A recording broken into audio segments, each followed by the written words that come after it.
June মাসে সেই দিনটায় ইংল্যান্ডেও বেশ গরম।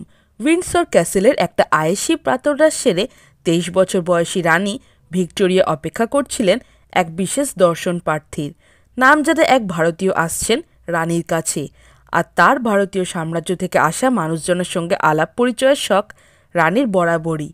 ১১টা বাজার খানিক পরে লেফটেন্যান্ট ফিটজেরাল্ড, রানীর অধীনস্থ এক রাজকর্মচারী, তার সামনে নিয়ে এলেন ভিজিটারকে।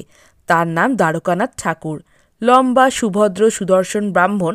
কদিন আগে ইংল্যান্ডের ডোভার বন্দরে এসে পৌঁছেছেন তার নিজের জাহাজে চেপে।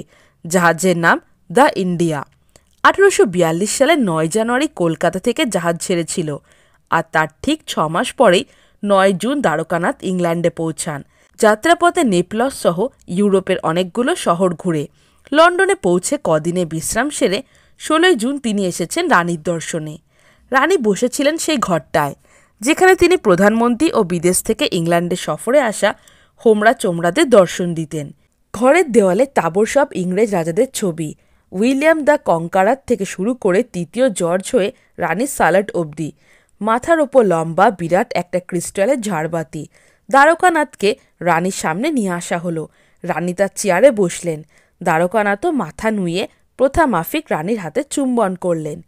এই সাক্ষাতের পরে রানী তার জার্নালে একটা ছবি এঁকেছিলেন, দ্বারকানাথের স্কেচ, সঙ্গে লেখা পরিচয়, টেগর জমিদার।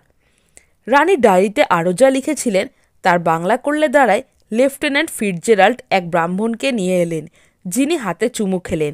তার পরনে ছিল তার জাতীয় পোশাক, সোনালি আর লাল সুতোয় কাজ করা পাজামা, অপূর্ব শাল।